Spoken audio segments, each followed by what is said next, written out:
Lisa Krause. Did I say it right? Yeah, you can say I like Crossy a little better. Crossy? Yeah, my sister always calls me like that. Okay. It's Crossy. Crossy. Nice. But did I say the R? Like, how would you say it in German? Krause. Krause. Krause. Lisa yes. Krause. I need to know for my, for the intro, because on the last episode or 2 episodes ago, I had Nico on, and it was like, I mangled his name so bad. I think I said like Botifer, and it's like Botifer, something in German. So yeah, it's always hard with the names. Yeah, just call me Lisa. Lisa, that's easy. My aunt's name's Lisa. I was thinking about that today on the hike, like California Lisa versus like German like Lisa. Lisa. Like, there's a subtle difference. Yeah. You have the E sounds. It's like the sound. Yeah. As opposed to the or. Phonemes are fun. Well, welcome to the Bartcast. Thank welcome you. To my podcast. Happy to be here. I think you're the first Swiss German that we've had on the show. Yeah, I mean, I'm actually. Everyone would consider me a German. So I was born in Germany, but living in Switzerland for 10 years now. Okay. So, but your German accent's still strong. Yeah. Yeah. Yeah. I cannot, and I don't want to put on that Swiss accent. No. No, it's too much for me. What when we're talking about like accents, for I'm sure a lot of the people listening to this are in the States, and a lot of us think about like German accents. We're always thinking about like kind of like the South German or the Bavarian, very musical, very like dynamic accent. Like what region or how would you describe your accent? Like where is it from? Like I think I speak High German. Okay. I don't really have an accent. What is High German? High German is like the German without an accent. Like the, yeah. Like how you learn it in school. Okay. Or how you should learn it in school. Like proper German. Yeah, because I was born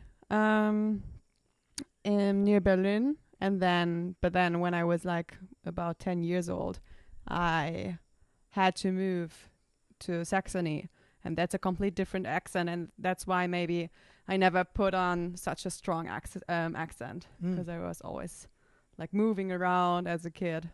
So that's one of the I think one of the possibilities I did not put on an accent. Yeah, because that makes sense. And now I'm in Switzerland, so again, a new accent. Yeah. When you go home, do people say you have an accent?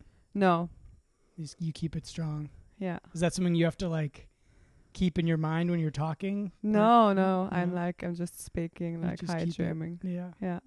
I know that's one of the funny things about traveling, at least for me. I'm so susceptible to accents that like I bet if I came to Switzerland, I would have like kind of a Swiss accent within a couple weeks. Yeah, that could be. Like even here, my English has gotten more broken. It's easier to communicate with like a less proper version of it.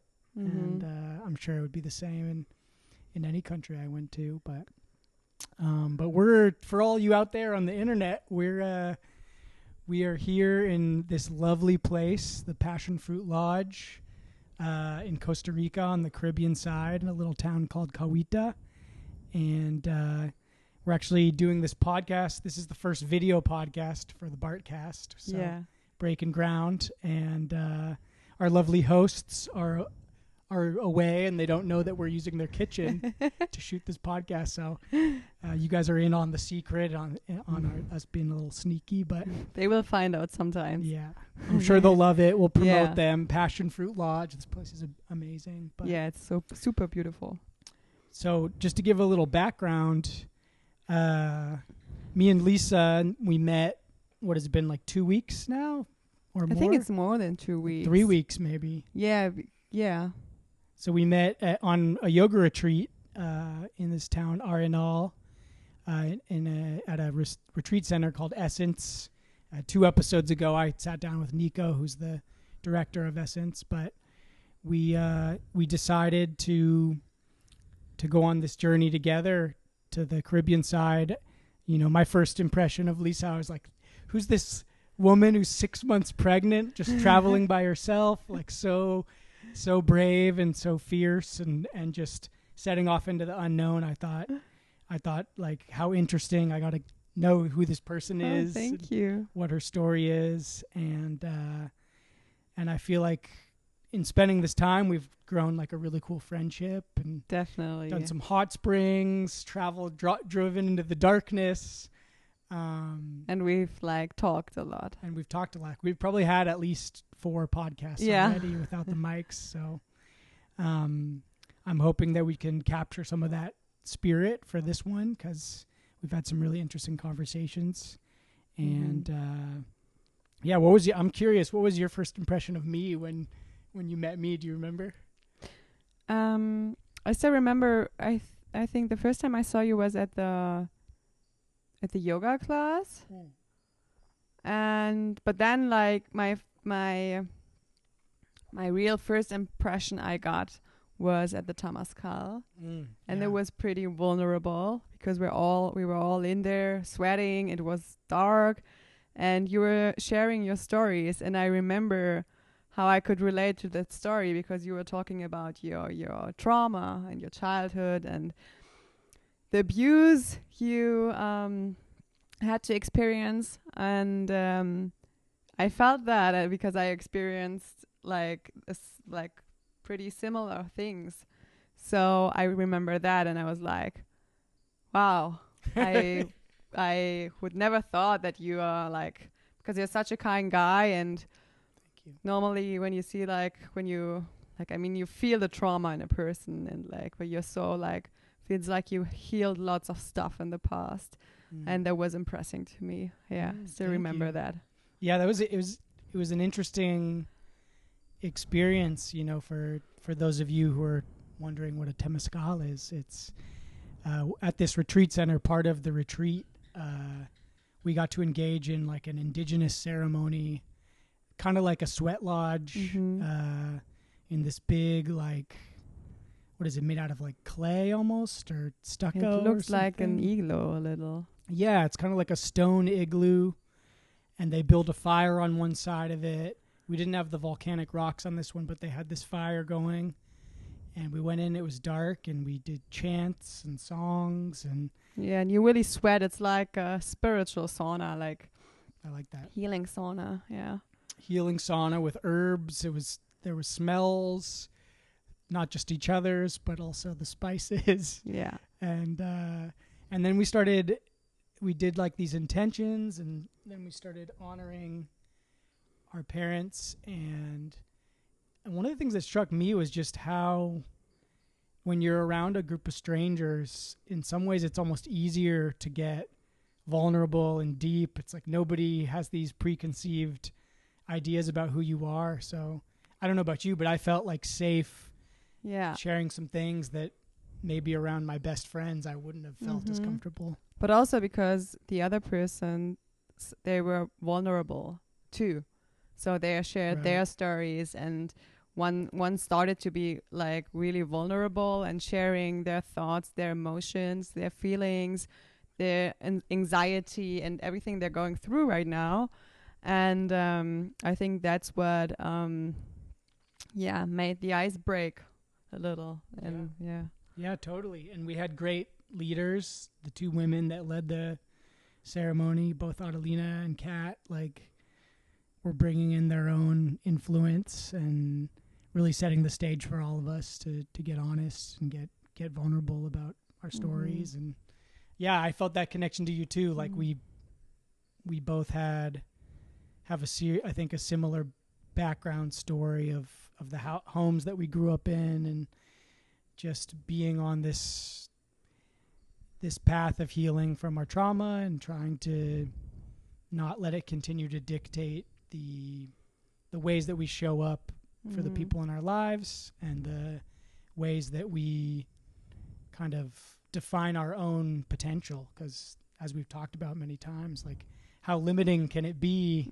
Like, you hear people say like, you're your own worst enemy, or, you know, you set your own limits. But I find so often, like, those limits can be operating subconsciously. Like you might think like, I'm fine. I've always been this way. It's, these things are hard. These things are easy. And when you start to dig deeper and peel back the layers, I know for myself, it's been really revealing just like what's going on below the surface of conscious thought that's having an effect on how I, behave and think about life and kind of categorize situations. Yeah, I mean, it's like peeling an onion. Like every time you get a little deeper, once you start it, you also cannot stop. Like it's once you start the healing process, it's like you're not getting addicted to it, but you're like, I really don't want this to impact me anymore, because trauma has an impact, has such a huge impact on all of our life choices, on our relationships, on our finances, the career, our friendships, like almost everything. And once you figure out that it does not have to be that way, you can try to switch it and try to write another story, tell another story from this day on. Do you remember how old you were when you first started looking at your trauma and thinking about healing it? Like, was there a moment where that journey started for you? Yeah, there was. I don't remember how old I was. I was probably 23 or 24, I think. There was a moment when I was sitting in my apartment, like alone, and I had to write my bachelor thesis. My bachelor exam. I had to do some work, and I was procrastinating all the time, and I was like, I felt so depressed. And at that time I was like, also I was a go-go dancer. I was going out every weekend and just I was like a party girl, and I did some stuff that was not really healthy, like with men, and just was not. It maybe was fun sometimes, but it was not healthy. And I was at a point in my life where I was like sitting in my apartment, and I felt so lonely. And I had those weird thoughts coming up, and then I was like, okay, I need to get help right now. Otherwise, I don't know if I'm gonna survive again. You know, I mean, it's one thing to survive the trauma, to be a survivor, but then the other thing is to survive the healing, because you're always re-traumatizing yourself again. You're repeating those patterns, and to survive that is another story, another kind of story. Right. And I remember saying to myself, I cannot go on like that. And then I went into a bookshop. I started psychotherapy, and I went into a bookshop, and I remember I grabbed this book about Kundalini yoga. And it was like, there was so much wisdom in this book that I was like, it fascinated me, and it helped me in a way I could have never imagined. And that's when my yoga journey began, and my meditation journey. But meditation I started later, but my yoga journey began. And a few years after that, maybe 2 years, 3 years, I decided to become a yoga teacher and to go to Hawaii. And it was the first time in my life where I was in this big spiritual community, connecting with people who were really going through some healing stuff, who were the first ones in my life who are really aware of the baggage they're carrying.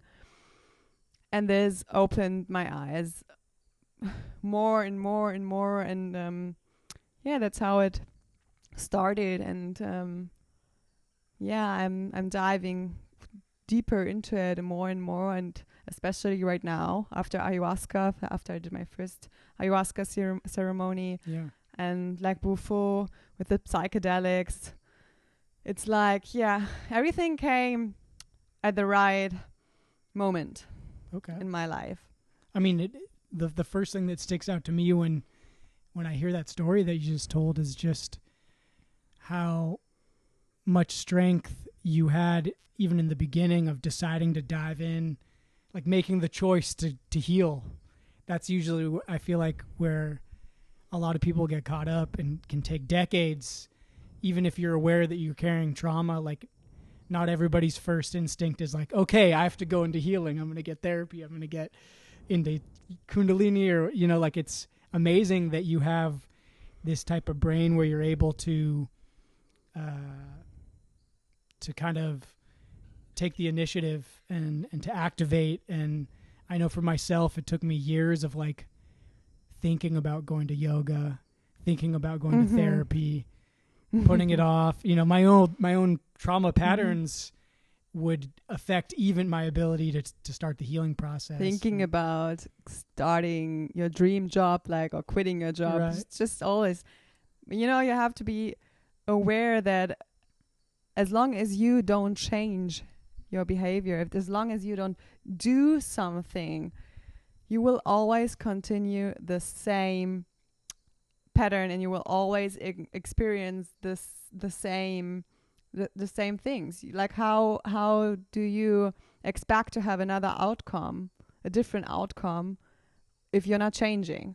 And you cannot just look at the outside world and say, oh, it's his fault. My relationship, like, I struggled so much in relationships, and I always thought, yeah, this is just an asshole. You know, I was just like, it's not my fault. This is just a fucking asshole. Yeah, just projecting. But at one point in my life, I was like, yeah, but why do I keep having relationships that are not meant to be? And like, why do I always have to go through a breakup? And starting to see that, yeah, maybe he was an asshole, but I also have my own demons and my own shadow, and I have to work on that because I cannot change the other person. Yeah. I can just change myself. And I truly believe that what I see on the outside is a reflection of my inside. Yeah, that's a powerful one. Like, it kind of gets back to what I was saying, like, as thinking, feeling creatures, all we have to experience the world and create reality are our own tools of perception.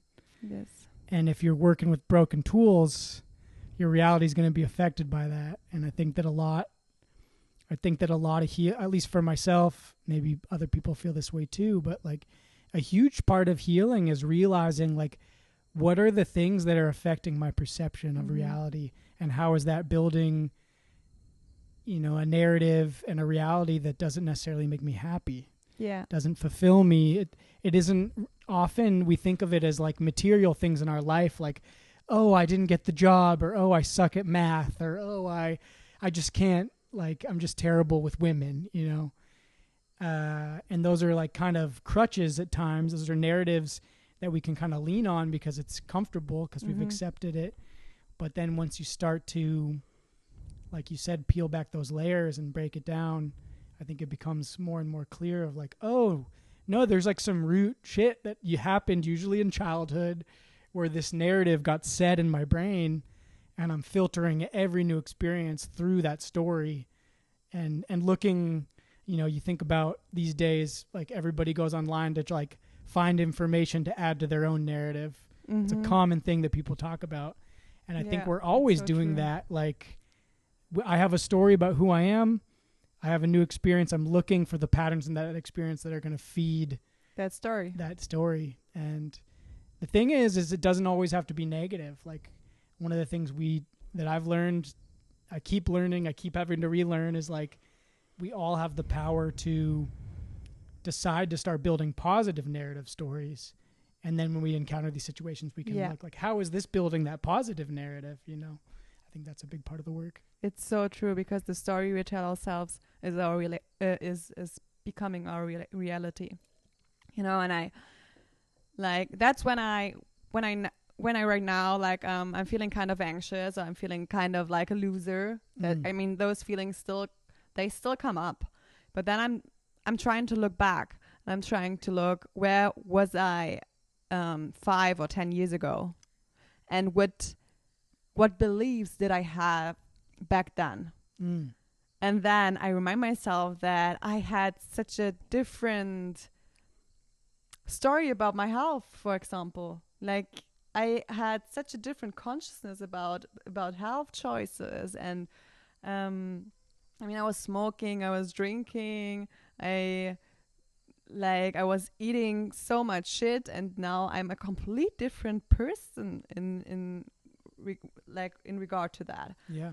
And I'm so happy that I just changed the story, because I became aware that it doesn't serve me anymore, and it's in my power to change it. And I think that's how we can look at our stories. We can look at the things we're not feeling comfortable with right now, or we're like the struggles we're going through, and then thinking about the stories we're telling ourselves every day and every day and every day, because the stories we tell ourselves, the stories we tell our body, ourselves, and our brain will do anything to prove us right, you know?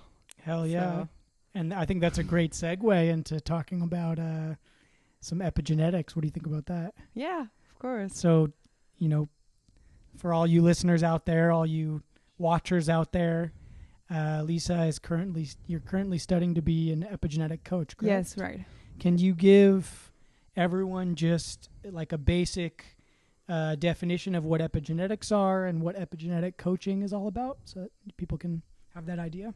Yeah, so like epigenetic is not that famous, because it's totally new in science, and doctors and all kinds of scientists always thought that everything is programmed by our genes, and that our genes are super important, and everything else doesn't matter.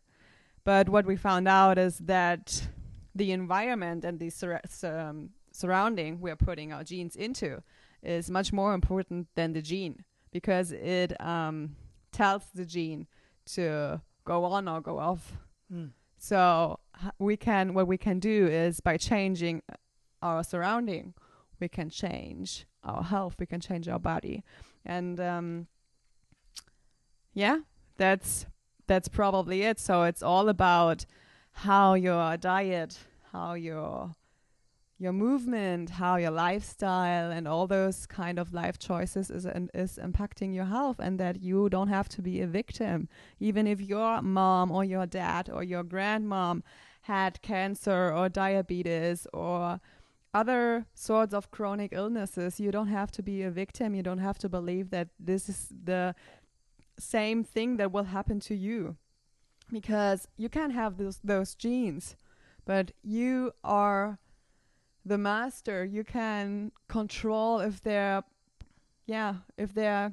expressed or not. Yeah. So it's kind of like taking this mind over matter philosophy that we have heard from the New Agers, right, for decades, but it's actually applying like a scientific basis to it. Is that correct? Yeah, it's like really scientific. It's like there's lots of like studies being done, and it's like really, really, it's not just modern spirituality, but it's like really proven science. And it's super important to become aware how all those things, those impacts, my diet, my movement, but also my transgenerational trauma, like the trauma I stored in my body, or even the trauma my dad or my granddad stored in his body, is they're still giving it to me. Like they're still giving it to the next generation. And how now it's my work to heal that trauma, to not get the same, like to not get ill or get the same, like experience the same kind of illness, sickness, and health issues. Yeah, it reminds me of, I forget the name of the study, but there was a study a couple years ago where they took mice and they put them in like shallow water with an electric current, and they shocked the mice.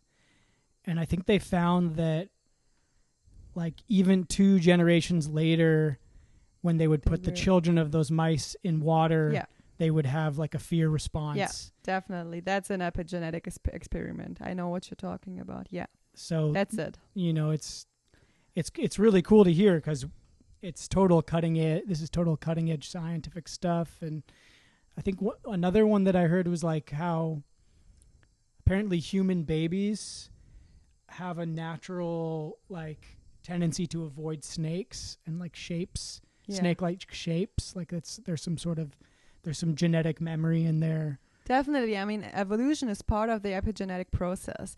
I mean, for example, if you're like super stressed, as a man, you're super stressed, and then you fertilize a woman, this information that you are surrounded by so much, that you're in such a stressful environment, is still in your sperm, and it's giving to the baby so that the baby can develop bigger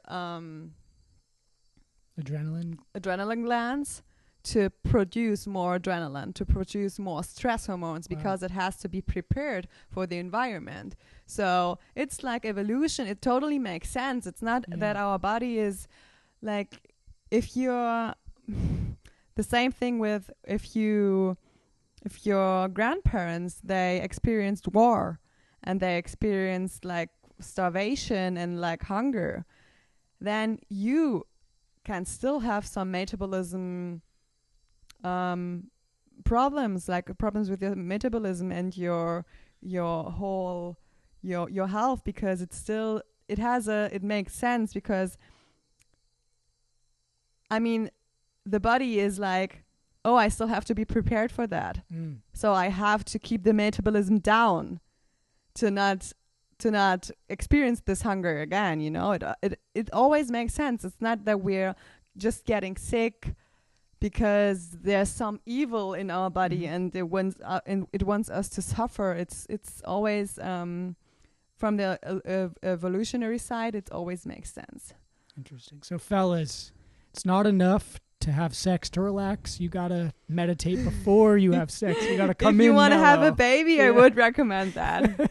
But also, I would really recommend that. Yeah, and if you have trouble with your diet, like it might be because your grandparents were in World War II or something. Yeah, it could be. That's why in epigenetics, when you coach, you also you're not just looking at the client. You're also looking at the generations before, what did they experience? Yeah, like what kind of trauma did they have to go through, so that you can see as an epigenetic coach, oh, okay, that's why maybe you developed this health issue, and now we have to do this and that to because you can influence the epigenetics, and now we have to do this or that to increase the health of yourself. Yeah, can you walk me through, like, as an epigenetic coach, when you're working with a client, can you walk me through like the process of how you go about identifying like their issues and then working towards like a healing strategy? Like, how does that process look like? I think it's always different. It depends on the goal the client has. But if you're just coming to me and you're just like, I'm struggling with almost everything, like with my health, with my life choices, I'm unhappy, I have stress, I'm not able to have healthy relationships, then I would start asking you, what do you want to work on first? And then I would spend like an hour first just listening to you, and you're like finding out what you struggle the most with right now. Then I would probably recommend some tests for the body to see, okay, first thing we have to do, and that's almost always like this, is to change the diet or a fact in the diet, like to add something or leave something away. That's the first thing. And then developing a plan, because you cannot just imagine you're someone who's like totally out of control right now. Nothing's going well in your life. Yeah. I cannot tell you, okay, now you have to do those 20 things and then because then you freak out. It's overwhelming, you know? Sure. So we have to start one thing at a time. And see what's now the most important thing. Like, I mean, if you have cancer, the first thing we would do is to do the test with the cells, to look at your health of your cells, and to see why did this thing why did it come up, and how we can we heal it right now, and then integrate the soul and the mental process. Okay. Yeah, so it's like really depending what is really important right now. We start with that, and then can you talk about some specific like modalities that you work in, like as far as like what are the specific therapies that are used in epigenetic coaching for healing? Like you mentioned, like you do testing to identify, why are certain things being expressed, like why is the cancer gene being expressed in this situation, and you mentioned a little bit about the power of these different spiritual practices or therapies or diet. Can you go into a little more detail about how those mechanisms influence the cells and the way that they read genes? Oh, they're like, for example, for cancer, they're like oppressor and suppressor genes. Okay. So, like, and if you have, like, if you just have the suppressor genes, or like you have too much of one of them, then cancer can develop. Okay. So then we have to focus to build up more of those genes. You have less, and so just to clarify, the suppressor genes, that's like the genes that are telling your body to kill the cancer, or to suppress cell growth, putting or something. whatever? Yeah. And then what would the other and one be? then you also have like you have, I think, what was the name of the, like, it's so far away right now. I think it's the tumor growth. You also have like the tumor growth genes, and if they're like, if the suppressor genes are like not enough, and you have too much tumor growth genes, genes, then you have the problem of developing cancer. Okay. And then you have to put that back into balance. Because Gotcha. I mean, it's every time. There's no exception for this. Every time you get sick and you get like a chronic disease, it means there's something out of balance. Yeah. And holistic healing, and that is what we do in epigenetic, is to really see, like, what does that have to do with the soul, your trauma, your mental health right now? What does it have to do with your diet? What kind of supplements can you take? What kind of herbs and plants can you use? What kind of workout would be good for you right now? What are other stress factors in your life that we have to eliminate right now? So it's a really really holistic. You have to, because just doing one thing and just maybe looking on the diet and say, okay, your diet is not optimal, we have to change it, probably will not make the cancer go away. Right. Yeah, I mean, it's always holistic. Yeah, you hear these stories about people who have like stage 4 cancer. I think we met a couple even on this trip, and the reductionist model, which is kind of the dominant model in like Western medicine, is to go into the hospital. Okay, we're going to give you chemotherapy, or we're going to cut out the tumor. We're going to zap it with interferon, and then we're aiming for it to get rid of these symptoms, and we're going to go in and just like, not look at the whole rest of the system, but we're going to look at this one facet. And it sounds like what you're saying, which I believe very deeply is what we need to be focusing more on in our modern healthcare system, is like viewing the body as this complex system, and having your healthcare providers, we can go even deeper into the problems with that, but just having these healthcare providers be able to look at the system in all its complexity, and find these holistic approaches where it's not just about taking the pill to fix the one problem. It's really like so much I've found in my own health, and I've heard from other people, like disease isn't this evil thing that comes and happens to you. It's kind of like the disease is like, okay, it's time for you to either change your life fundamentally, or like it's your body basically saying it's time for you to change fundamentally, or you're going to die. You know, for a lot of people, it gets to that point, and that's when they finally have that, the stakes are high enough to see the light, and, you know, they hopefully are able to make the changes. But I do think like having people like yourself who are, you know, there aren't many resources in this realm yet, you know, relative, you know, most people aren't even aware of epigenetics or trauma. And so it's, you know, I think this is really much needed in the world today. Definitely. I mean, you cannot separate the body from the soul. It's always like your body and your soul. It is like it's impacting. It's always like it always works together. Like you cannot separate those two things from one another. It's a union. When you use the word soul, like what does that word mean to you? What do you use that word to represent? I mean, for me, depends on how you're feeling about it. I think it doesn't, like, as an epigenetic coach, it doesn't matter how I would define that word. It's more how you would define it. And if you like would not believe in the soul, I will tell you, I mean your psyche. Okay. I mean you're just not your body, right? If I would tell you you're your arm, you would say no.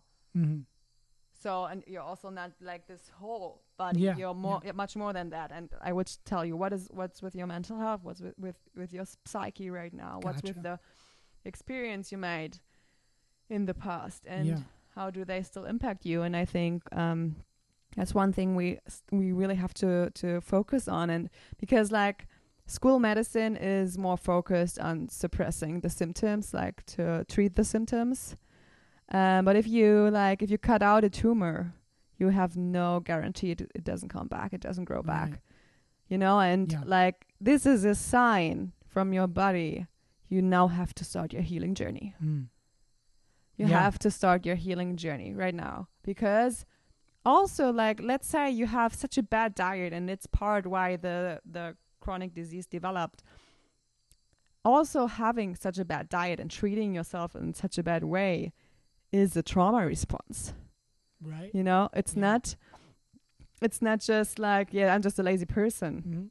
Whatever it is, if you're smoking cigarettes, if you're drinking, if you have a bad diet, if you're not moving, if you're not acting in a way that shows that you really love and appreciate yourself and your body, it is a trauma response.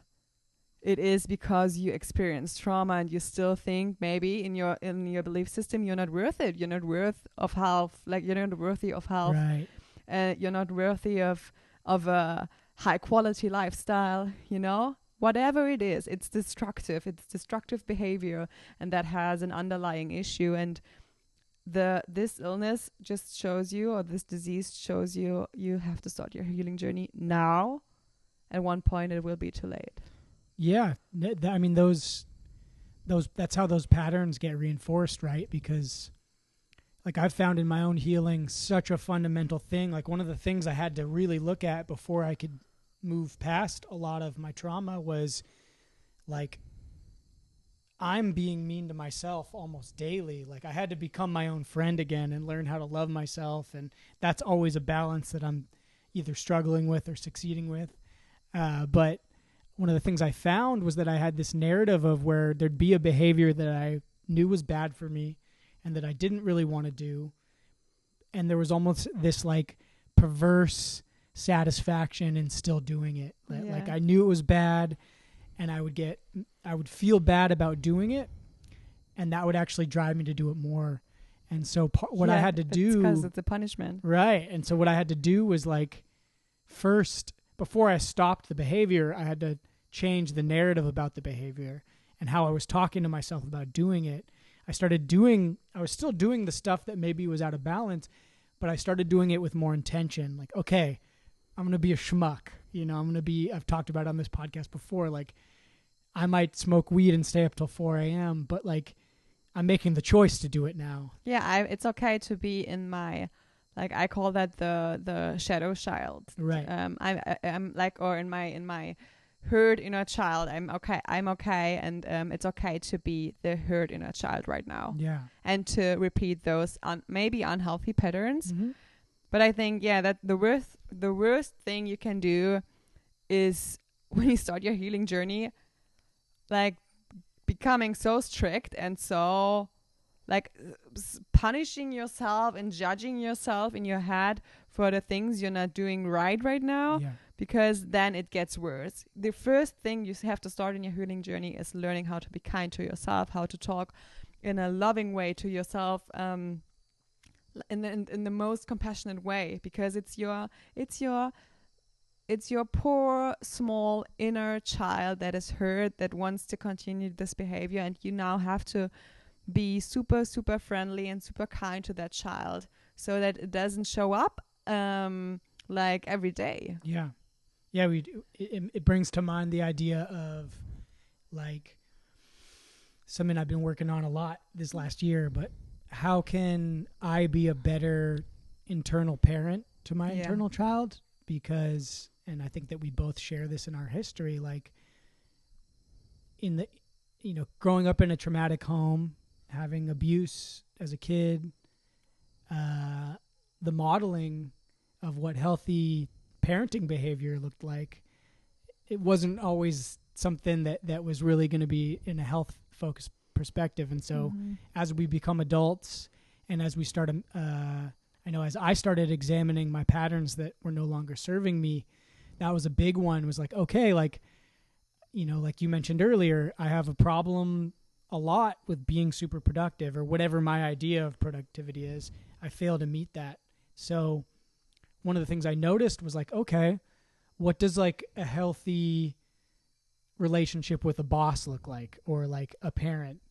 And I realized that when it was time to get to work, I would sit down and the voice that would come into my head would be either that of like a parent, like telling me to work in an unfriendly way, or it would be like an old boss that I had that was super traumatic and would exploit me. And this is the voice that I'm telling myself, like, how am I going to ever get any work done if that's, what I'm telling myself I need to do? And that's what my idea of work is hearing that voice.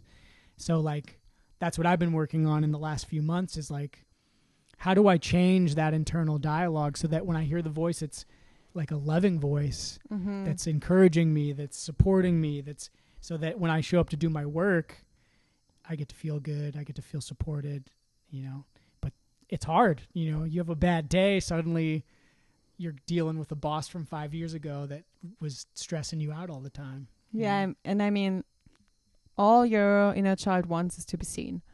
And I think once you start to see it, and once you're like, I am being the parent right now that I was wishing for, like almost my whole childhood. I'm being this parent right now. Then you can like remodel everything, and you can write a new story, and you can tell a new story. And I think it's super important because also it changes your brain. Like, really, you can go back, your cells, your brain cells, they don't know it. You can go back in your childhood, you can go back to those really painful moments, and then trying to imagine how your dream parent would have shown up. Okay. You can do that in a meditation, like go back to those really painful moments, and then imagine just an adult person. That can be you right now as an adult. That can be a total stranger, or it can either be one of your parents.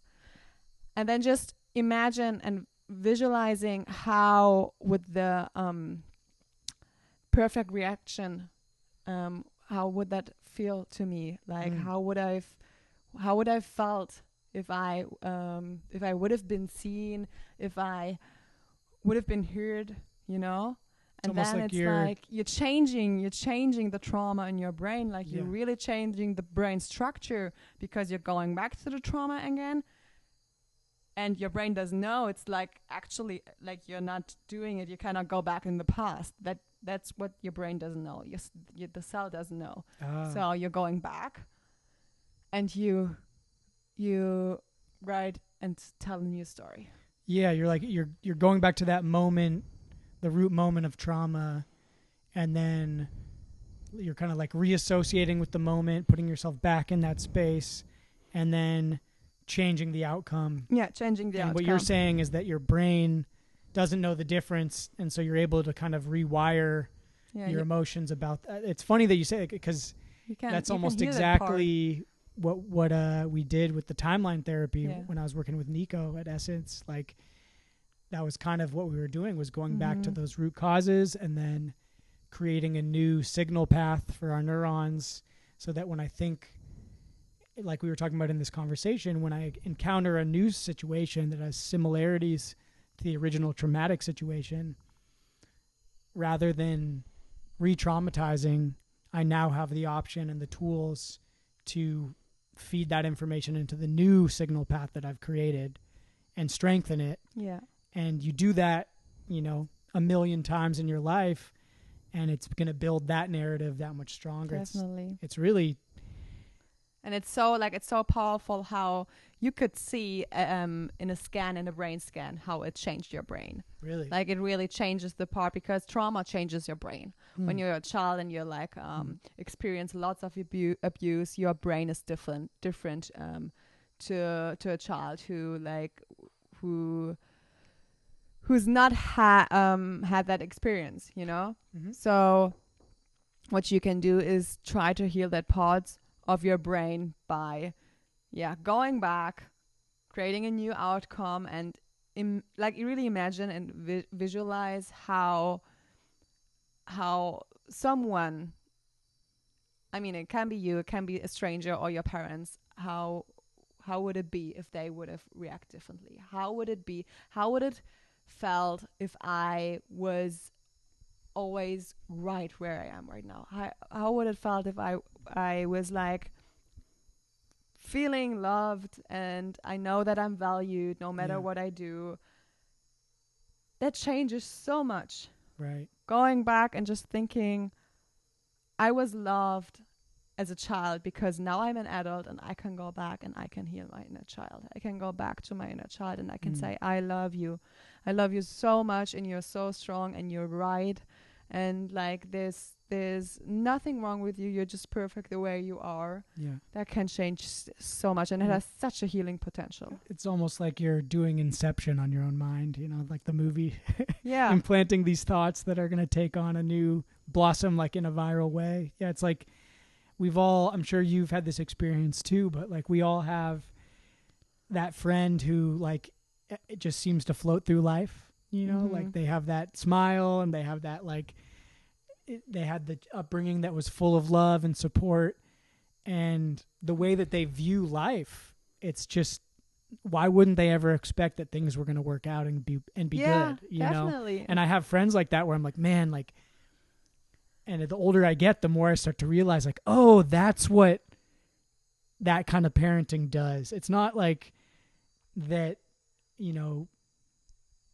it really does like change the fabric of reality for your kids, so that, you're like setting this structure in their mind where they've already got the positive track, the positive narrative.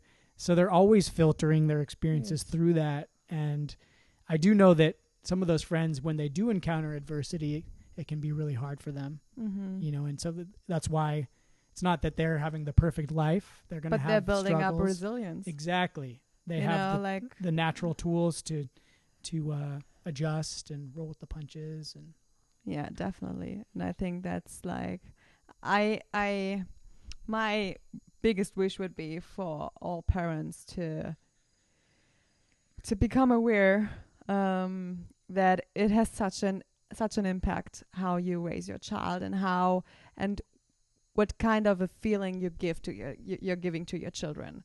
Are they right? Like no matter what they do, do they still feel that unconditional love? And are you their safe place? I think as a parent, when you're their safe place, they like the whole world becomes their safe place. Right. You know, and that's so, so powerful. And I was like, I remember doing that, going on like, tripping on mushrooms one day. And I was like, there was at a time where I was like super depressed. I was like, I suffered from such a huge depression, and I was like, okay, feels right tonight. I'm in a good mood. I'm gonna take some mushrooms. And that's like that'd be a good start to a song. Feels right tonight. I'm in a good mood. I'm gonna take some mushrooms. You're like, and I took them, and they gave me exactly what I needed. They they reconnected me with my feelings and my emotions, because I felt so empty. I just felt so empty, and I started to cry. And then I was like closing my eyes, and I was tripping, and it was like a guided meditation, where I just saw that I was like in the jungle, with an indigenous with indigenous people, and two of them were my parents. Like they adopted me in kind of a way. Gotcha. And I saw that there was a fence, and behind this fence were my like real parents. And it sounds kind of mean right now, but I think it was part of the healing process. Yeah. And I was just like, okay, now it's your fault. I'm going to them, because here I am loved. And they cried. Like my parents, my real parents, so they were standing cried outside the fence, so looking in. Yeah, they felt like that guilt. But at some point, like I needed this, like during my trip. Yeah. And I left them behind, and I went to my new parents. And they were so loving. I still remember those eyes, like the eyes of my mother, and she was like so loving, and I felt so right, and I felt like I'm their first priority, and their just their whole world. And they would never think of me as a human being that has like bad intentions, or like, you know, because I sometimes felt with my real parents like that I'm an evil person. You know? Yeah, I know that feeling.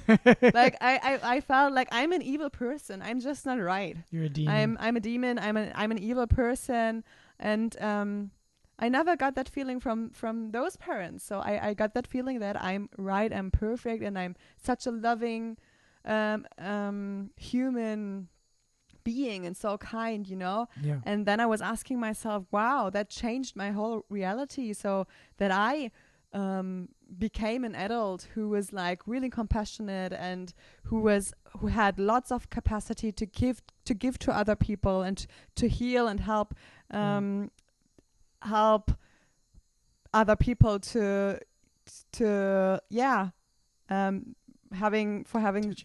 change. Yeah, I'm glad you said that, because I think that's like a universal truth. I certainly discovered it.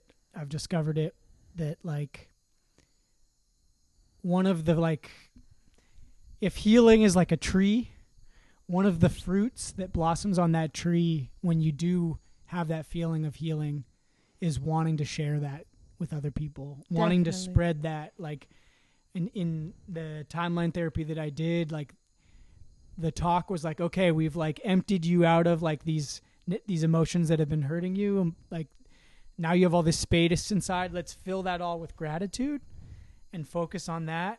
And what I realized was that I did suddenly feel full of gratitude, and I would have these deep, powerful moments where I felt so grateful for my life and the world, and all I wanted to do was like share that experience, share the healing. I want every living being to get to feel the feeling that I'm feeling in this moment, you know. And I think that you hit the nail on the head right there with what you were saying, that as humans we have a natural inclination towards when we've gotten our needs taken care of, and when we're feeling like satisfied and fulfilled, like it's human nature to want to share that Definitely. And to spread that feeling amongst everybody else. I mean, because we are more in our higher selves.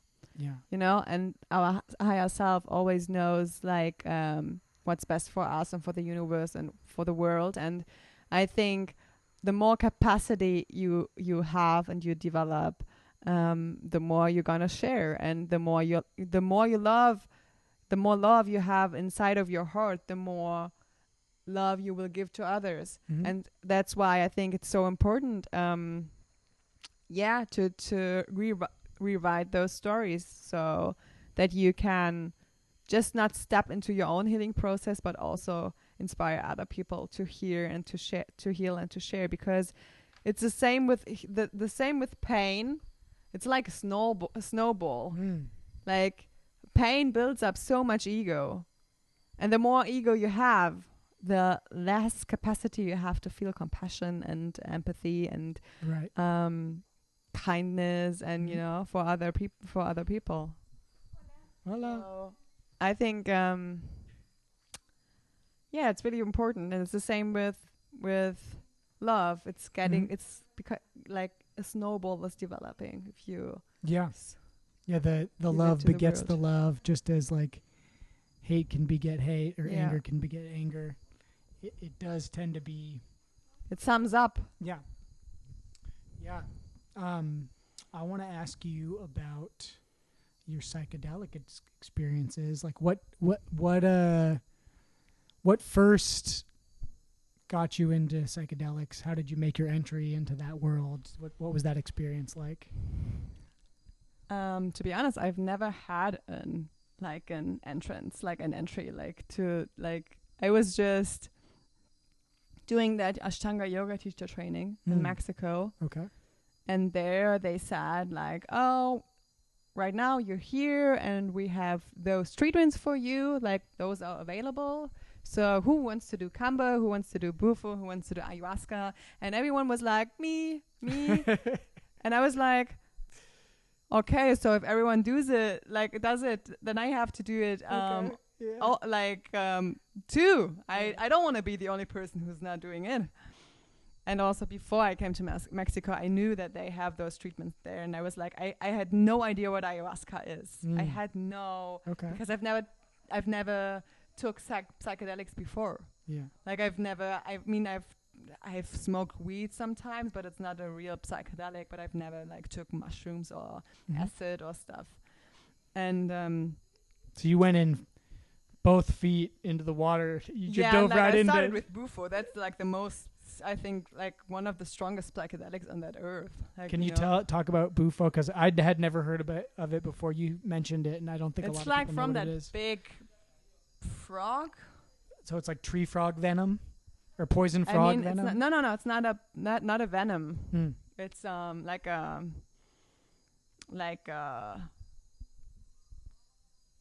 fluid. Okay. And I know that some indigenous people, they just licking frogs. Yeah, they're just licking them. But I mean, it's not a frog. What is the name for the toad? The real big? Yeah, toad. I think it's one of them. Licking toads. Yeah. Okay. And you can smoke it because I think if you lick it, then you can get some heart problems. But if you smoke it, this is eliminate, the toxins are eliminated, so you don't have to deal with that. Is that how you ingested it? Yeah, I smoked it. So you're smoking it, and you're pulling, and you're gone right away. I had that breakthrough after 3 seconds. Wow! I had one real breakthrough. Just one hit of it. Yeah, you're smoking, you're pulling 10 seconds, and then you try to hold it in, and gotcha. You from the first second I tried to hold it in, I was I had that breakthrough, and then I died. I was really, it was really a near-death experience. Okay. So you're going, you feel how your body, how your soul is leaving your body. Wow. Mm-hmm. Were you scared? You're going, no, not at all. No. It's not at all afraid, because the shaman also told us, your ego can't kick in. That moment your soul wants to leave your body, your psyche is don't do that. It's dangerous. Right. But I was prepared, and I really wanted to feel in that experience and to get that experience, the whole experience. Mm-hmm. So I was like, no, I really, because I saw someone before me who was also pulling, but not enough. So he didn't have that breakthrough. Gotcha. And it didn't seem to me like the thing I wanted. I wanted to break through. Yeah. So I pulled really deep. I holded it. I was dying, and it was you get into samadhi. You get right into samadhi. In yoga, What's you samadhi? would call that's what you would call, like if you're a Christian, the heaven. Gotcha. Like a place Nirvana. where time doesn't exist anymore, your ego doesn't exist anymore, your body does not exist anymore. You don't even know who you were or are. Like it's probably the place when you are enlightened and you die, and you, like the Buddhist would say, you're not coming back. Gotcha. It's the nirvana. So it was like a place of, it was so heart opening. It was just like pure joy. It was pure joy. It was pure, I don't know. I like even right now when I'm talking about it, I have to smile. It's such a great place to be. It's like nothing matters anymore. Like the whole pain you were going through is just like an illusion. Okay. And also like your identification with your body and who you are, with your stories and your belief system, it's not existing anymore. It's just doesn't matter. And how long did it last? You probably say it just lasts for 1 minute, but it feels like eternity because there's no time. Yeah. When you're there, there's no time. On the outside, how long did they say that it took? The first time I did Bufu was 15 minutes. Gotcha. And then I came back. Yeah. And before I did it, I set the intention to forgive my mom. Because we had a huge fight before I went to Mexico, and I suffered a lot from like the kind of relationship we had at that time, and I really wanted to forgive her, but I felt that something's blocking me. I don't know what. And so I was like, I want to forgive my mom. That was I want to forgive my parents, actually. I want to forgive my parents. Was the intention I set before I did Bufo. And it was so funny because after I returned from Samadhi, I felt how my souls got back into my body. And then I became my mother. My face changed. And I was her. Suddenly I was her. And I felt how much love I was her when she was young, when I was probably about 2 years old. So I felt all the love she had for me, and I felt her struggles and her pain and her trauma and everything that she was going through. And I had to cry so hard because I felt so sorry that I judged her all the time. That I was not able to see that pain because I was struggling with my own pain. Yeah. And I felt so connected. Like I felt that I cannot even describe it. If you're smoking bufo, or also if you do ayahuasca, and sometimes with mushrooms, you're just like, you are this person. Like there's no separation. You feel like everyone is connected. We're all connected, and you are me and I am you. And that was so intense. How many Bufo ceremonies did you do?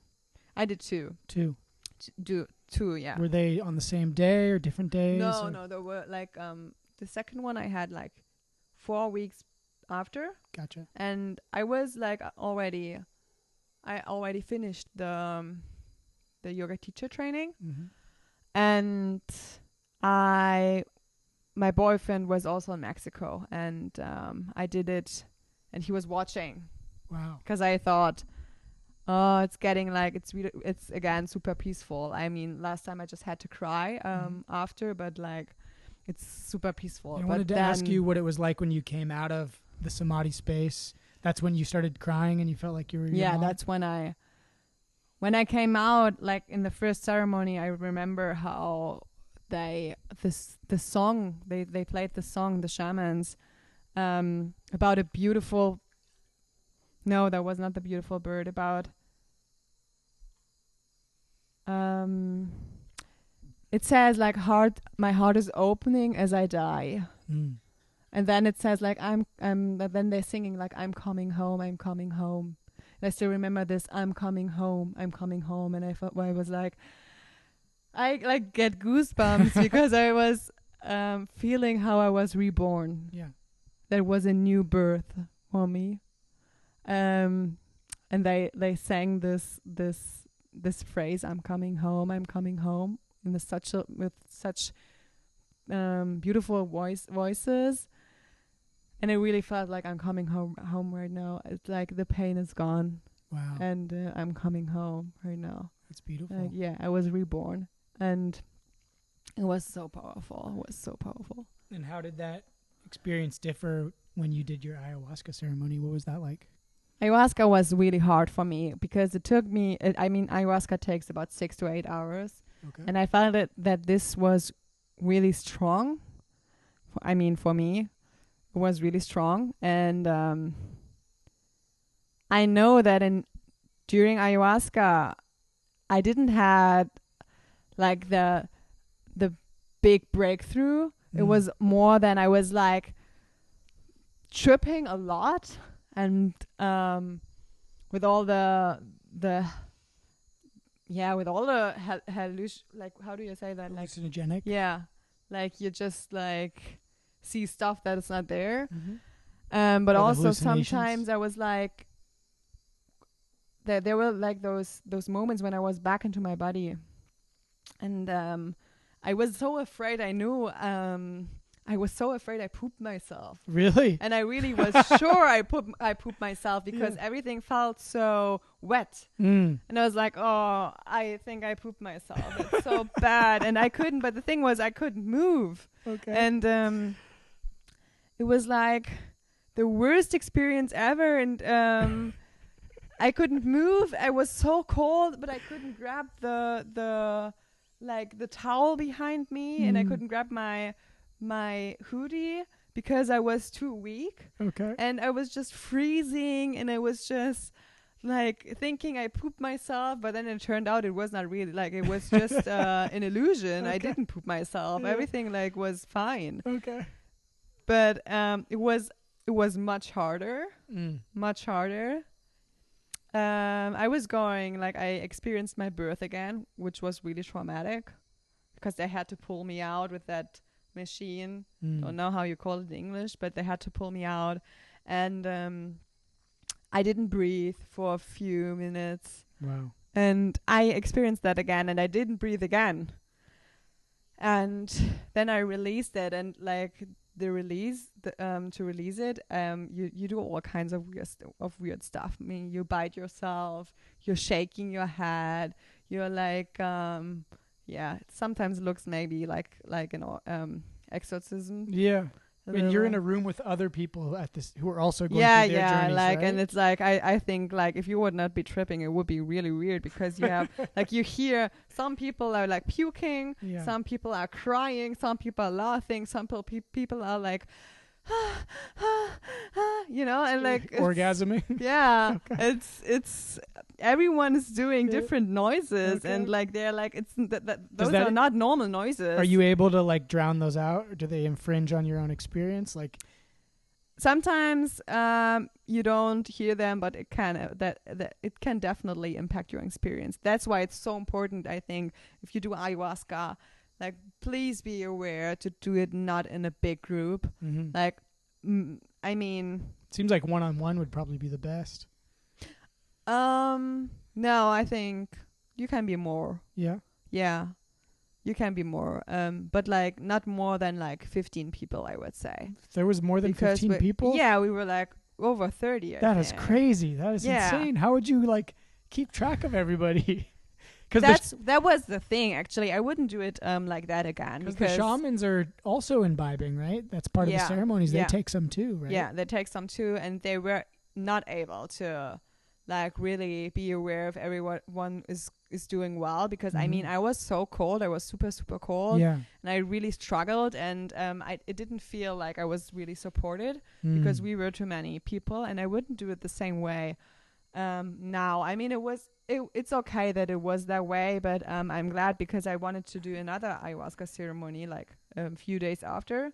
Oh, really? And that would have been 70 people. Oh, wow. And I know that like 2 of my friends who decided to do it, they had such a hard time and they really struggled after it because they were not given the space also to share what they have gone through the next day. You cannot just go on an ayahuasca ceremony and then the next day you're just like, okay, and now enjoy your vacation or go back to life. Like, this is not how it's supposed to be. In the psychedelic therapies I've done, they call it you need to have reintegration sessions. Definitely, you need to have that and making meaning out of what you've experienced. And integrate it to learn how to integrate it in your new life and when you're going back home. And like, you're so overwhelmed after all those after all those things you saw and you were going through again. And I mean, it has the potential to maybe also re-traumatize and to heal. You have to have those integration sessions and to talk about it. Like, that's what a good shaman would do. But that was like unfortunately not how we did it. But so that's why I would always suggest don't do it like that. I feel like, you know, psychedelics, they often are talked about. People love to talk about the euphoria and the euphoric feelings that you have, and people love to talk about the really terrible trips.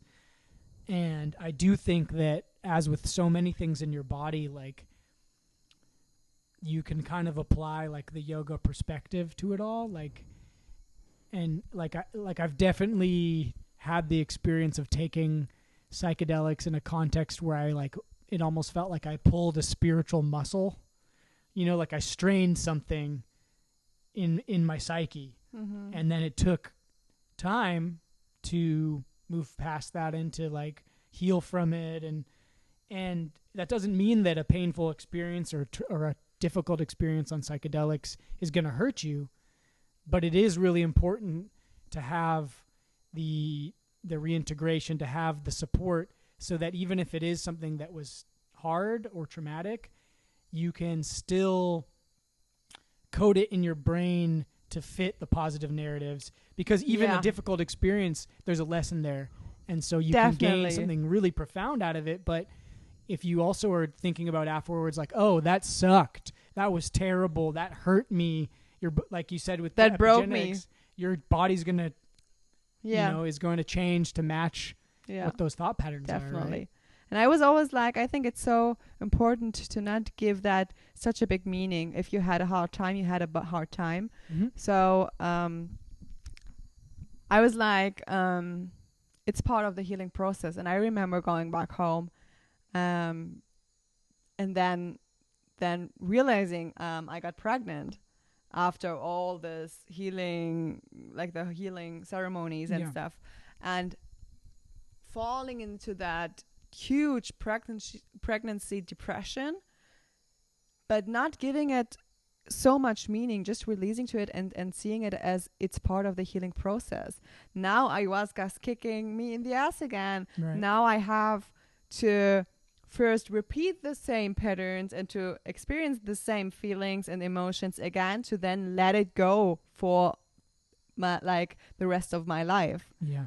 You know, it's like sometimes people, they have that expectation, like, I'm doing ayahuasca, then I'm going out and I'm feeling super healthy and I'm feeling it's healed. It's gonna fix all my problems. I'm just like, I'm going out and I don't have any problems anymore. But that's not how, that's the worst thing you can do, is to have an expectation on your healing journey and how does it have to look, because you don't know how it will look. Ayahuasca will decide for you how it will look. And maybe you go home and you're feeling shitty, like you've never felt before.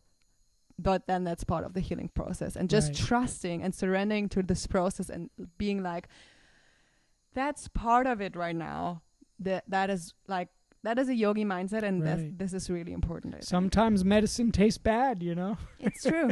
What do you think, in your mind, what's the difference between, like, in this context, when you're going into a psychedelic experience, the difference between having an expectation and setting an intention?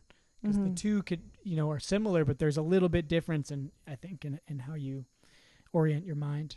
I think setting an intention, I mean, you could do that with writing a letter, for example, like, dear ayahuasca, and then you can ask for stuff you want to know. You can, like, I want to find out this. I want to get to know this person better. I want to experience this. I want to see that. I want to have the explanation for this and that. Like, that's an intention that you set is, so that you can impact your journey a little bit, so that you don't go just into it and ayahuasca shows you whatever, but you can, like, a little bit, you influence your brain to, like, see the things you have to see right now. But an intention doesn't mean that you are disappointed when you're coming out and you've not experienced that. Gotcha. Like, it's just, okay, that was my intention, but it showed me something else, and that's okay.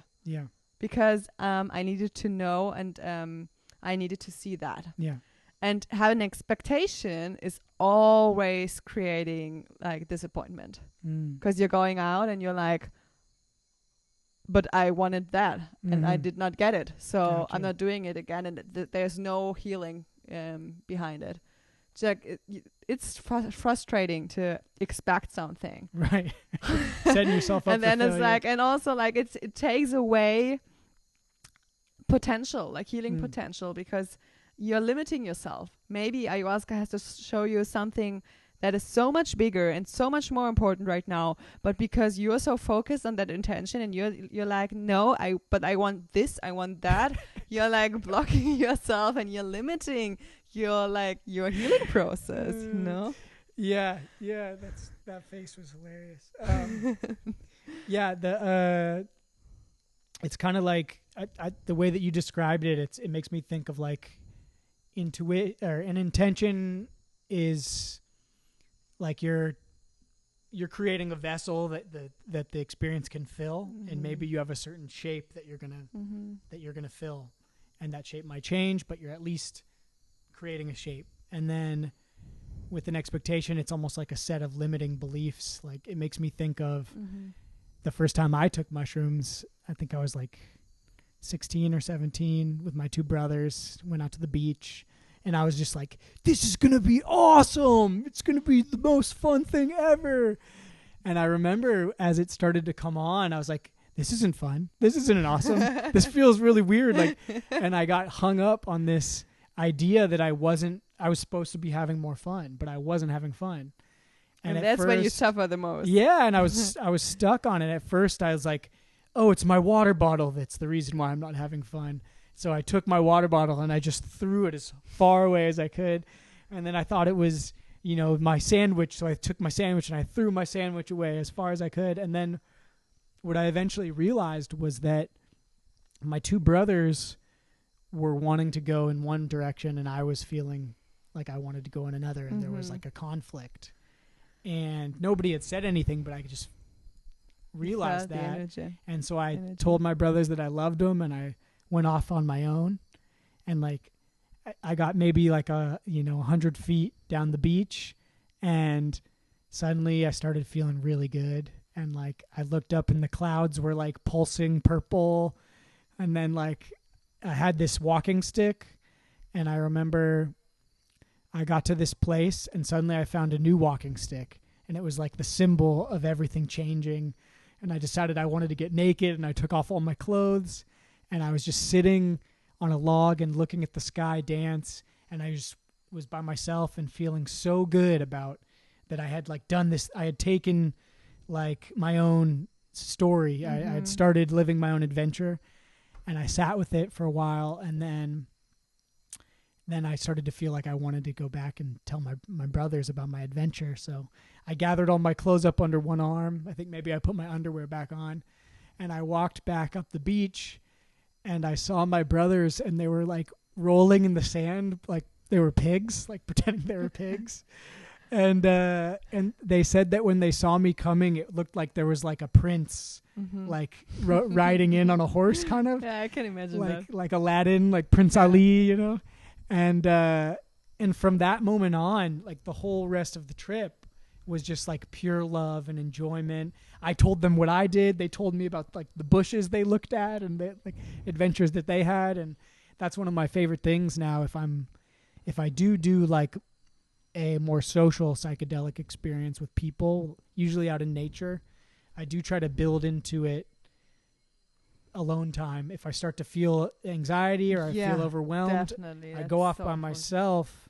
I can meditate. I can use my tools. And then it's always such a joy to come back.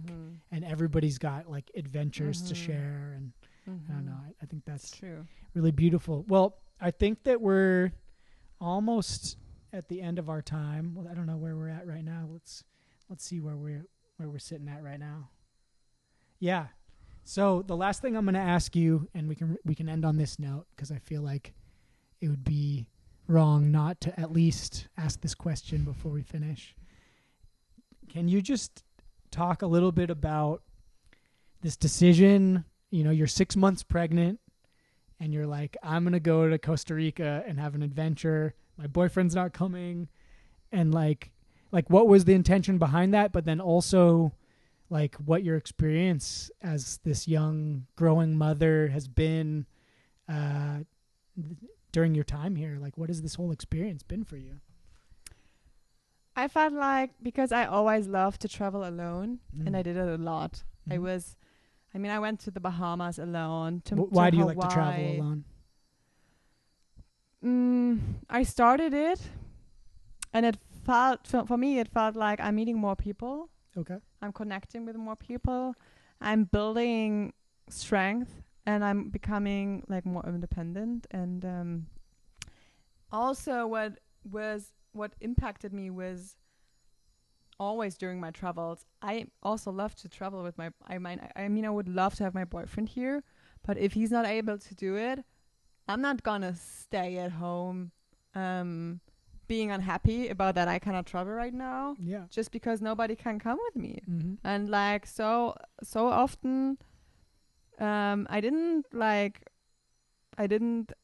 have any friends who were able to come with me, and then I decided, okay, then I'm gonna go alone. I'm not staying here just because nobody can join me. Right. Life is too short for that.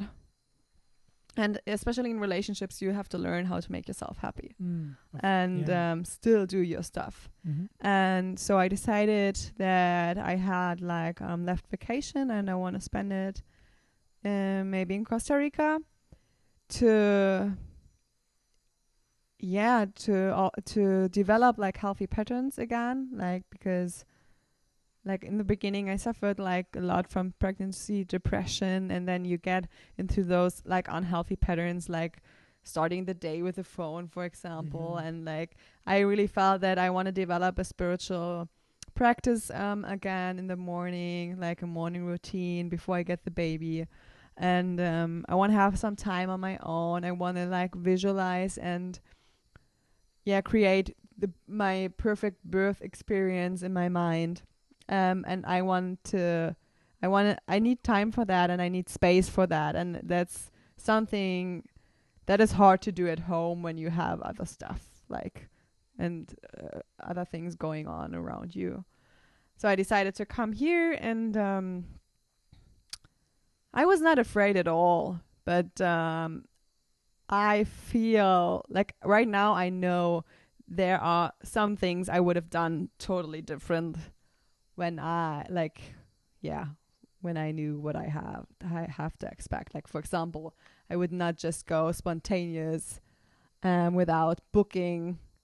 We did that. We just went we're spontaneous, and it went out fine. But we had 2 nights where we were getting frustrated because we didn't find a place to stay. Right. And during pregnancy, you're feeling more vulnerable, and you're feeling it's exhausted after just a few minutes of the stress. You don't have that resilience anymore. So I would do things different, but I still would travel alone. And sometimes I have those moments where I have like all kinds of irrational fears coming up, like what if something happens tomorrow? I mean I had that one time right now, like You're just talking one about that time today, yesterday, that I was like, oh, what if like a snake bites me, or or something happens, and like I have to give birth to my baby here, way too early.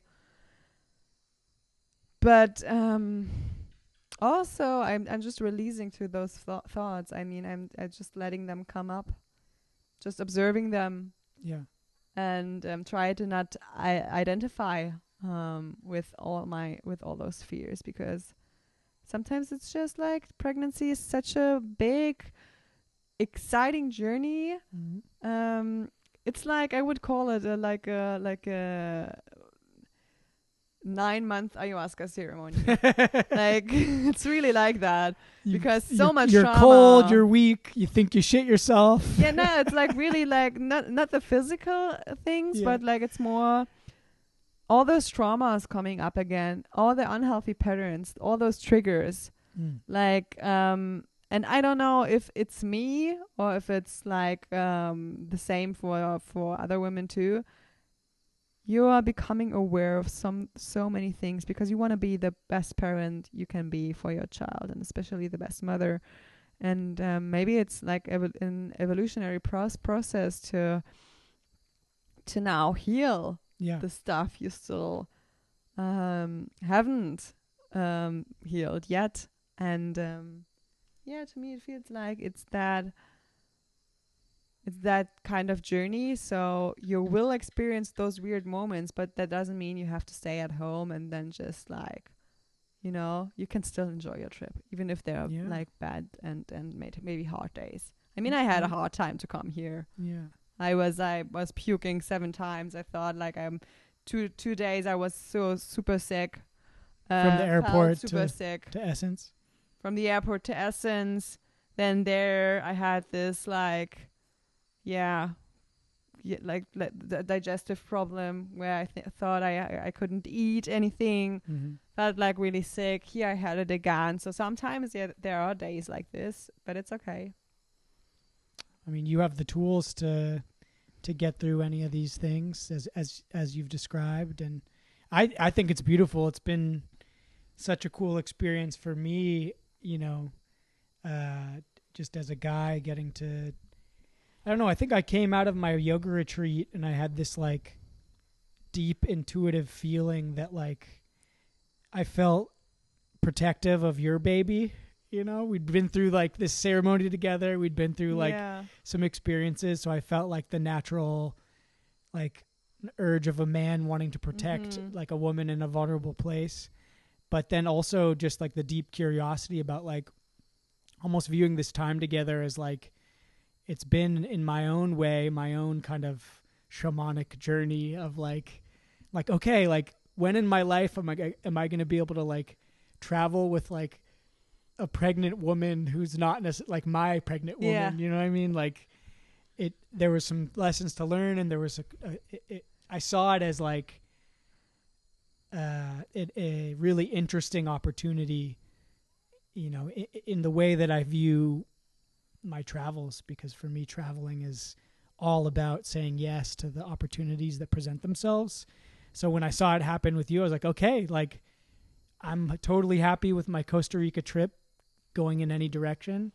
This seems like an interesting opportunity to experience, and it's been great. It's been such a cool, it's been so cool seeing you like hold your space as a mother and watching you develop your identity as a mother and your like boundaries of what you're putting into your body and what situations you're going to be, allowing you in this new being to experience. And I've been really impressed at how much like I forget you're pregnant a lot of times because you're so active, it's like, then I remember, oh yeah, she's got this baby in her belly, but like you're still going out and swimming. And I remember being at the we were at this hot river and I was helping you across.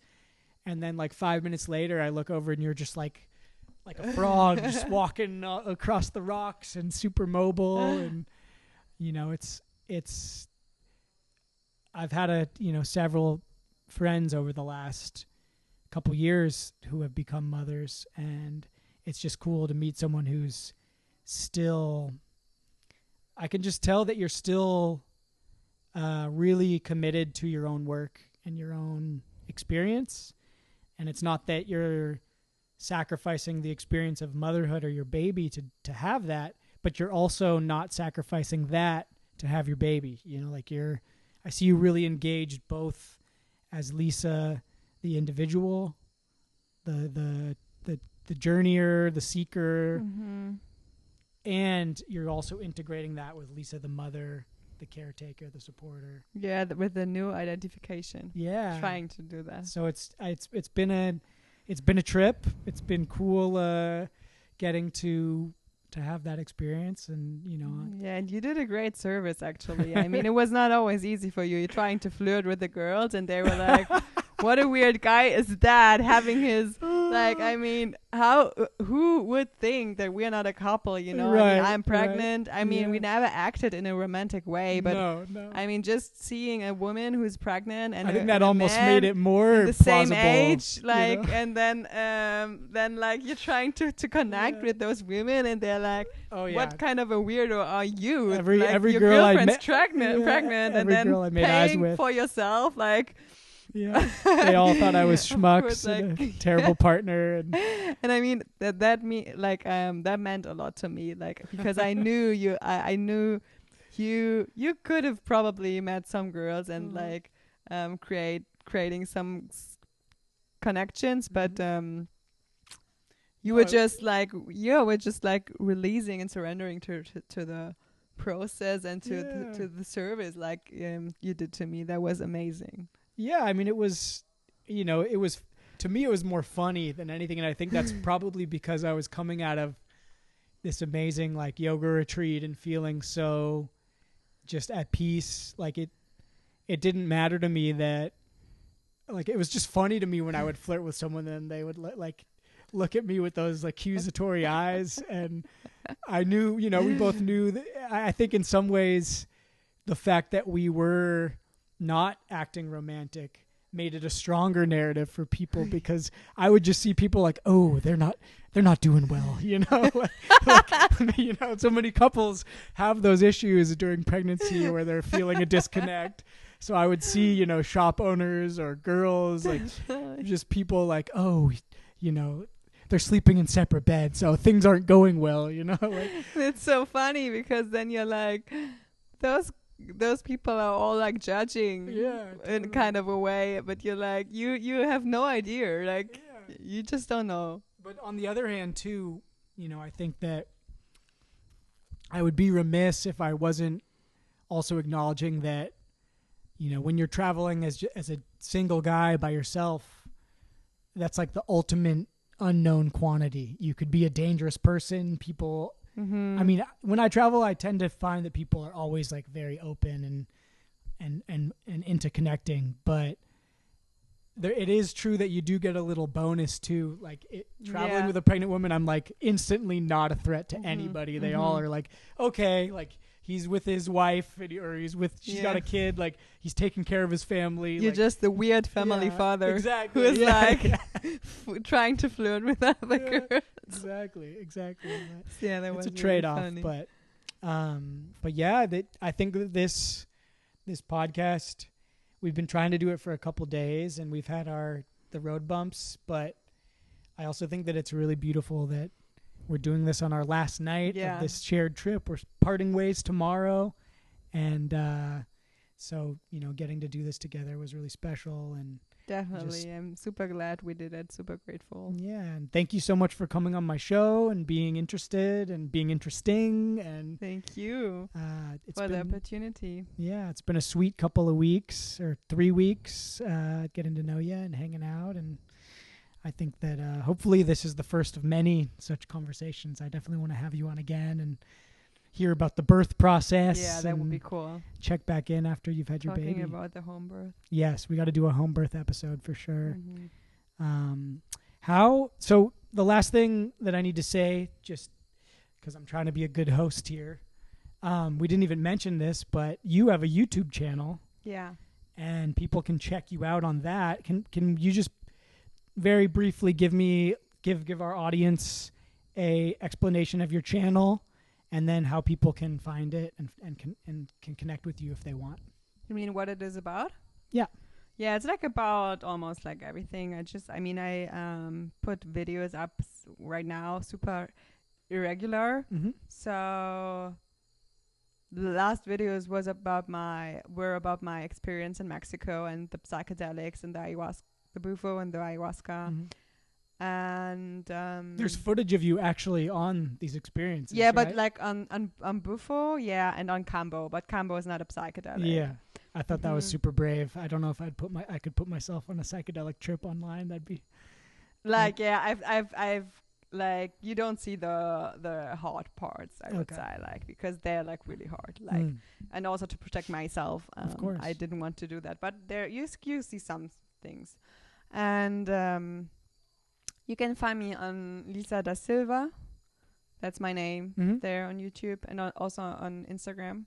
Cool. Which is now deactivated, but I'm at one point It'll be back. Yeah. I'll be back. Lisa da Silva, and but it's in German. So like, I mean, this video I will upload that in English. Okay. And there will probably coming more videos in English, but the videos that are if you're like me and you like listening to German, maybe it'll be something for you if you're an English speaker, and if you're a German speaker, then so much the better. And hopefully, at some point too, we talked about this. You'll be able to get the Google translation. Yeah, that would be super. You can have a transcription going in English, see. Some subtitles. Yeah. All right, Lisa. Well, thank you so much for coming on. Thank you. It's been lovely, and all you guys go check out her channel, and all the best. Thanks for coming on, and thank you. And we'll do this again soon. Yes. All right.